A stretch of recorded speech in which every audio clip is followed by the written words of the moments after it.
All right, so real quickly, just a few problems on here. We're looking at number 1.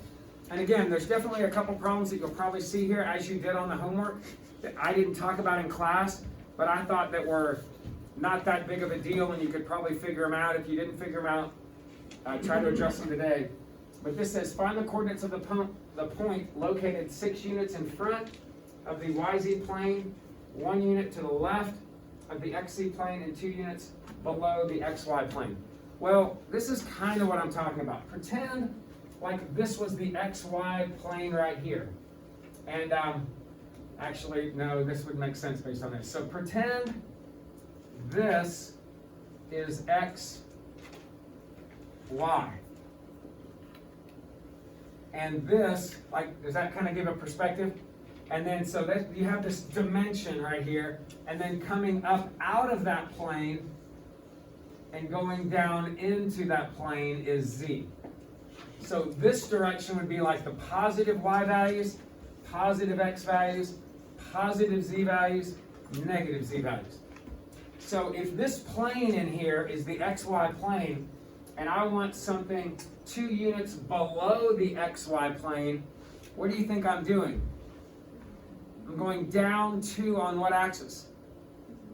On the Z. So if I was finding that point, I would say I was going down 2 in the Z. Then this says 6 units in front of the YZ plane. So if this is Y and that's Z, in front of it would be positive what? Positive X, right? So that would be 6 units, positive 6 in the X direction. And then it says 1 unit to the left of the XZ. Well, if this is the XZ going through like this plane formed by these vectors right here, then that in front, to the left of it, well, to the right of it would be like positive Y, to the left of it would be negative Y. So that would be negative 1. So that's the idea of that. If you're really wondering if that's going to show up on your test, it's very doubtful. In fact, it's not.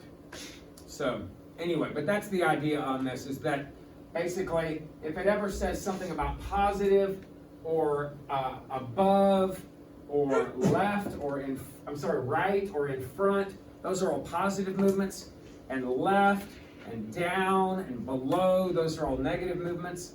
And if I'm changing from a plane, it's always like this front of that would be positive X. Left of that would be negative Y. Below that would be negative Z. And that's the idea on that. All right, so that was number 1. Number 4, it says find the standard equation of a sphere. Well, the equation of a sphere is a lot like the equation of a circle. The only difference is a circle would have like x minus, I think we called it this, x minus h, y minus k equals r squared. That would be a circle. All right, well, a sphere just adds an extra dimension in there. So you'd have like an x minus h, a y minus k, z minus maybe j. I don't know what do I use in my formula page? Anybody looking at that?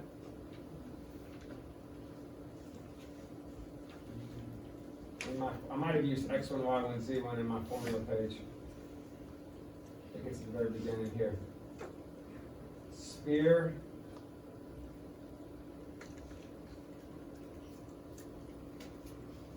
I'm missing it.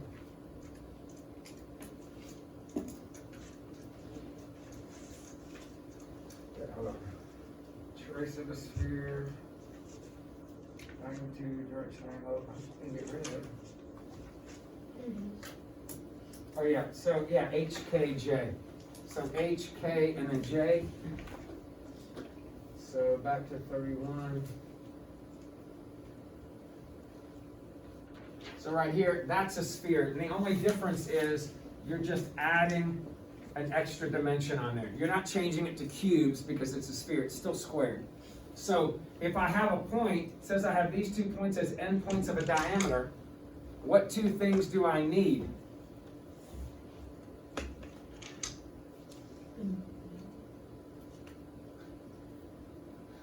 do it? I don't know. I don't know. Honestly. You know, that's my lock from 8th grade. Is it really? Yes, I bet this is quality. it has You to remember be. the combination? Oh yeah. I didn't want to lock it without any. I don't know. I mean, I don't care if anybody knows it. It's, you know, one year I always use that combination when I'm talking about how combination locks really aren't combination locks, they're permutation locks. And I threw out this example. I said, like, all right, so let's say your combination. I always use 0624, which is that. And this girl goes, that's my locker combination. I mean, what are the chances of that? You know, like, how many numbers are on there? Is it 39 or 49? It looks like 39. So you're talking about 1 over 40 cubed. That's a huge number. That's like 1 out of 6,400. And this girl's like, oh, that's my locker combination.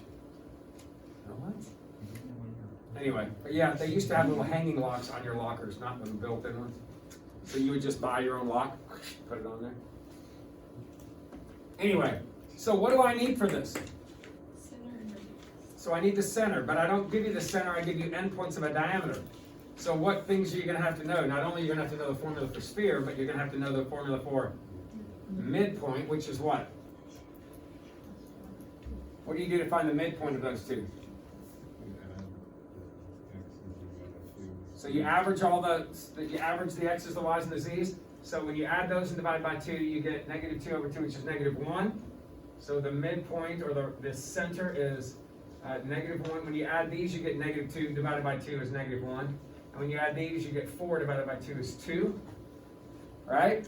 So now you have the center, so you can go x plus 1, unless I made an error there. I don't think I did. But if I do, if you think I do, let me know. So there's my center, and then how do you find the radius? Okay, so either find the distance between the endpoint and the center, or if you're afraid you made an error on the center, you can find the distance between these 2 points and then just half it. So it's your call, it doesn't matter to me. If you feel confident that you did this correctly, then you can use it. But if you're not sure that you did that correctly, maybe go back to this so you don't make a mistake twice or build up a former mistake. So if I find the distance between these, then how do I find the distance? Now it requires you to know what formula? The distance formula. So the distance, which is the radius, is going to be term minus term squared, right? X minus x, which gives you negative 5 squared is 25. And the distance between these two is 2. Square that is a 4. And the distance between these two is 3. Square that's a 9. So you end up getting root 38. So, or you could just say r squared is that, right? Because you really just need the r squared. So the r squared ends up being 38.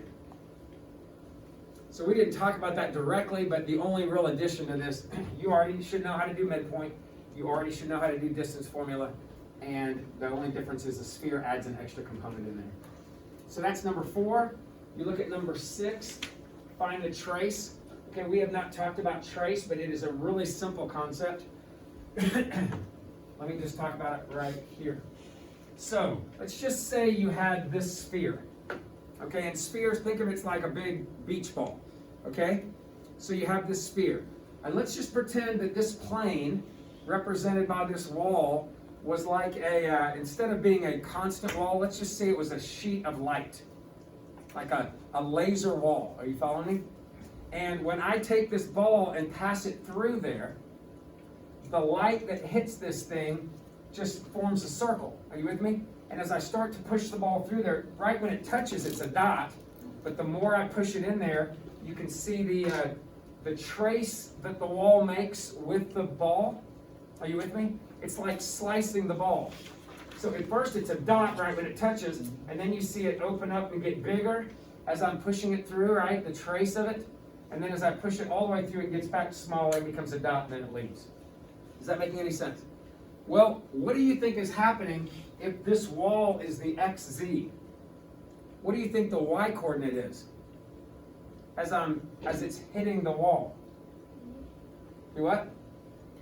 0.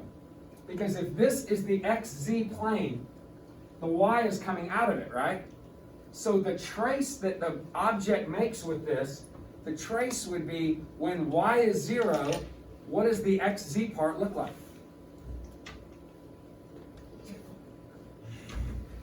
All right? You're distracting me, sorry. Are you all with me? So basically, this ball, it might be out here. If it's out here, then what's going to happen is when you plug in 0, if it's xz, you're going to plug in y equals 0. All right? So if I plug a y equals 0 in here, I get x plus 1 squared plus z minus 5 squared. 0 plus 2 is 2. Square it's 4. Subtract a 4 and I get 36.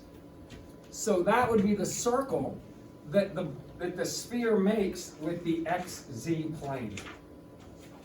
So evidently, this big ball that had a radius of 40 and had a radius of root 40 now has a radius of 6 as it's pushing in there, so it's probably just a little bit in there. Actually, it's not a little bit in there, it's almost all the way to the middle because it's in there tracing it almost as big a radius as the thing has. Does that kind of make sense? But just think about a big ball. We don't know where it is. Now, what would happen if you had this right here? What if it had been 7 instead of 2? Then when you square it, you get 49, right? And if I subtract 49, I get negative 9. What do you think that would have meant if it ended up being negative there? It's not in the plane. Now, I don't know exactly how far away it is. You could maybe figure that out. But right here, in fact, you could totally figure it out if you wanted to, but I'm not going to ask that, because you could find the distance from the center of the sphere to the plane, now that we have a formula for point to a plane. And then you could subtract off the radius, and that would tell you how far the sphere is from the plane. So anyway, you could do that. That would be beyond the scope of this test, I think. But anyway, that would mean that this thing is not actually in the plane, because there's no value for x and z that would make that true if you're squaring them both and adding them. But normally that's not the case. Normally you would get a number like you did here and subtract it, and you get a positive number, and that just tells you, oh yeah, this sphere actually was partially in that plane at some point, and it made a trace of a circle that looked like that. And I know you're used to seeing circles with just x and y because we use x and y planes, but this would be a circle in the xz plane. Are you with me?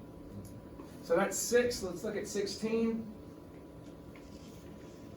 It says find the area of a parallelogram if you have these two vectors as adjacent sides.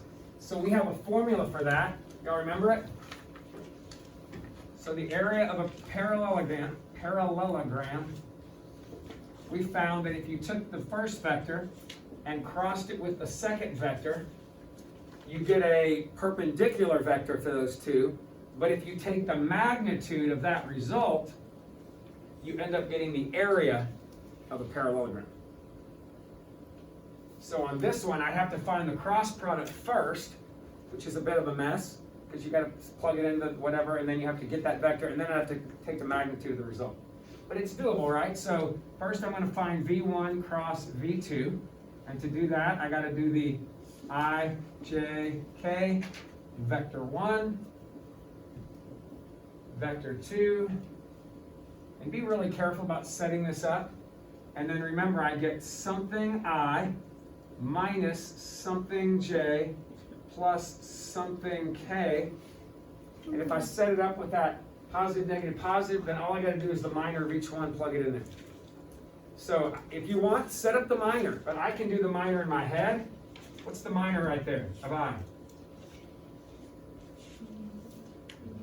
10.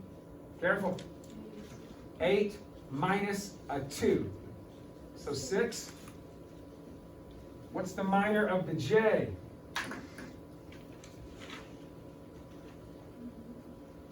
What is it? 4 minus a negative 5, so 4 plus 5 is 9.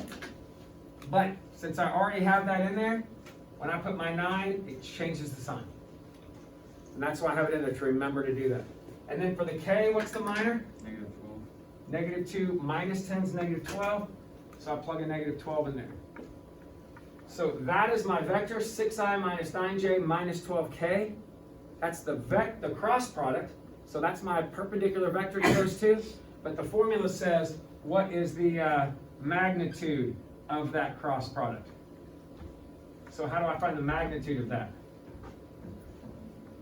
The square root of 36 81, and 144.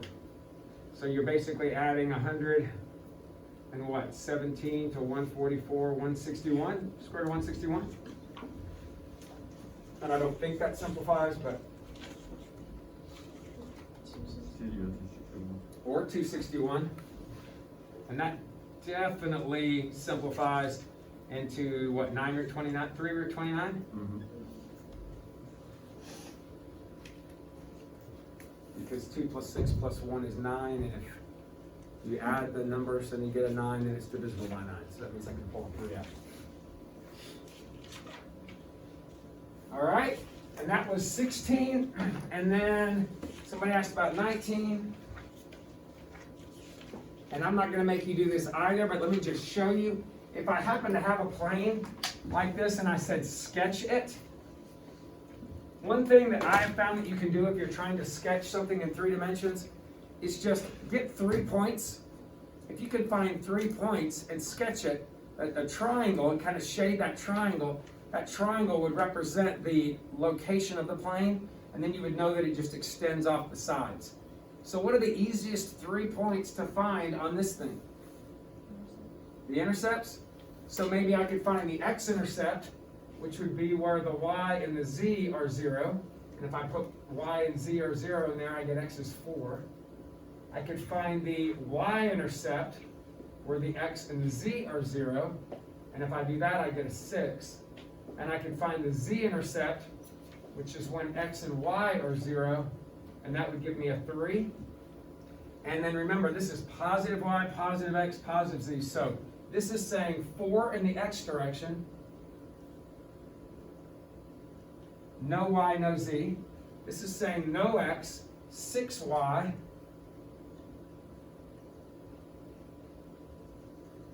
no z. And this is saying no x, no y, 3z. And if I had those 3 points, I could say, all right, my plane kind of looks like that.